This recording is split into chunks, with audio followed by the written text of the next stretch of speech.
கிறிஸ்துவில் பிரியமானவர்களே, அன்பின் ஆண்டவர் இயேசு கிறிஸ்துவின் நாமத்தில் உங்களை அன்போடு கூட வாழ்த்துகின்றேன். ஆண்டவர் உங்கள் ஜெபங்களை கேட்கிறவர். அதே நேரத்தில் ஜெபத்திற்கு பதில் கொடுக்கிறவர். நீங்கள் கேட்கலாம், ஆண்டவர் எப்படி ஜெபத்திற்கு பதில் கொடுப்பார்?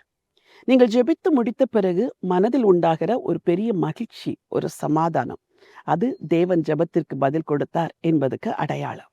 2வது மிகப்பெரிய அடையாளம், உங்கள் ஜெபத்திற்கு ஆண்டவர் வசனத்தின் மூலம் பேசுவார். கர்த்தர் பரிசுத்தவான்கள் எல்லாரோடு கூட அப்படித்தான் பேசினார். ஒரு வேத பகுதியை வாசிக்க விரும்புகிறேன், கவனித்து கேளுங்கள். சங்கீதம் 99:6-7.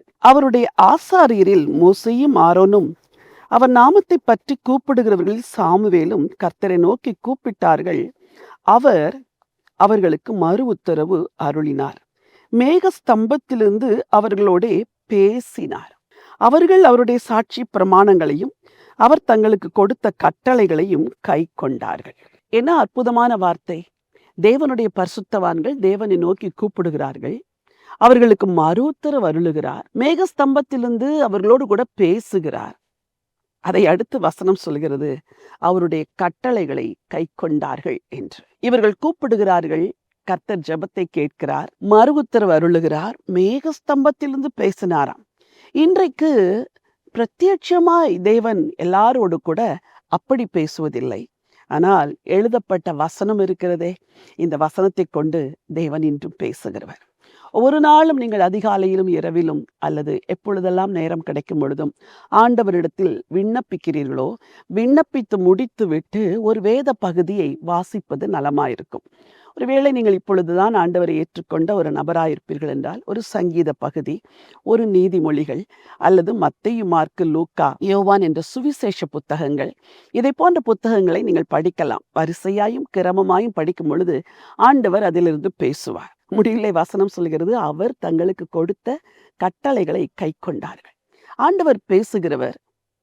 இந்த பேசுகிற தேவனுடைய சத்தத்தை கேட்டு அவர் கட்டளைகளை மக்கள் கை கொண்டார்களாம். இன்றைக்கு உங்களை பார்த்து கேட்கிறேன், கர்த்தர் பேசுகிறார், சத்தத்தை கேட்கிறீர்கள், பதில் கொடுக்கிறார். கூடவே பதிலோடு கூட ஒரு கட்டளையும் ஆண்டவர் கொடுப்பார். அந்த கட்டளைகளை நீங்கள் கைக்கொள்ள வேண்டும் என்று தேவன் எதிர்பார்க்கின்றார். பேசுகிற ஒரு தெய்வத்தை நீங்கள் சேவிக்கிறீர்கள். அந்த தேவன் உங்களோடு இன்றும் பேசுவார், என்றும் பேசுவார், எல்லா சூழ்நிலைமையிலும் பேசுவார். பதிலை மாத்திரம் கொடுக்க மாட்டார், கைக்கொள்ள வேண்டிய கட்டளைகளையும் கொடுப்பார். அந்த தேவனை சார்ந்து கொள்ளுங்கள், அந்த தேவனை நம்புங்கள், அவர் உங்களுக்கு உதவி செய்வார். பரலோகத்தின் தேவனே, நல்ல ஆண்டவரே, ஆரோனும் சாமுவேலும் மோசேயும் உம்மை நோக்கி கூப்பிட்ட பொழுது அவர்களுடைய விண்ணப்பங்களை கேட்டீர். அவர்கள் ஜெபங்களுக்கு பதில் கொடுத்தீர். ஆண்டவரே, மறு உத்தரவு அருளினது மட்டுமல்ல, அவர்கள் கை கொள்ளும்படியான கட்டளைகளையும் கொடுத்து உம்முடைய ஜனங்களை ஆசீர்வதித்தீரே. இன்றைக்கும் உம்முடைய பிள்ளைகள் உம்மை நோக்கி கூப்பிடுகிற விண்ணப்பங்களுக்கு பதில் கொடுத்து, அவர்கள் நடக்க வேண்டிய வழி அவர்களுக்கு காட்டி, அவர்கள் கை கொள்ள வேண்டிய கட்டளைகளை அவர்கள் வெளிப்படுத்த வேண்டும் என்று சொல்லி ஜெபிக்கிறேன். என்னென்ன காரியத்து நிமித்தம் பாரத்தோடு உம்மை நோக்கி கூப்பிடுகிறார்களோ அந்த ஜெபங்களுக்கு பதில் கொடுங்க, பேசுங்க, நடத்துங்க. நீ பேசுகிற தெய்வம் என்ற ஒரு நம்பிக்கையோடு இந்த நாளை துவங்க உதவி செய்யுங்கப்பா. ராஜாதி ராஜா இயேசு கிறிஸ்துவின் நாமத்தில் ஜெபிக்கிறேன் நல்ல பிதாவே, ஆமென். பிரியமானவர்களே, நம்முடைய ஆண்டவர் மேகஸ்தம்பத்திலிருந்து மட்டுமல்ல, உங்கள் மனதிற்குள் இருந்தும் பேசுவார், வேதத்திலிருந்தும் பேசுவார், ஊழியர்களை கொண்டு பேசுவார், பேசிக்கொண்டே இருக்கிறார். சத்தத்தை கேளுங்கள், சித்தத்திற்கு கீழ்ப்படியுங்கள், வாழ்க்கை ஆசீர்வாதமாய் மாறும். இந்த நினைவோடு இந்த நாளை துவங்குங்கள்.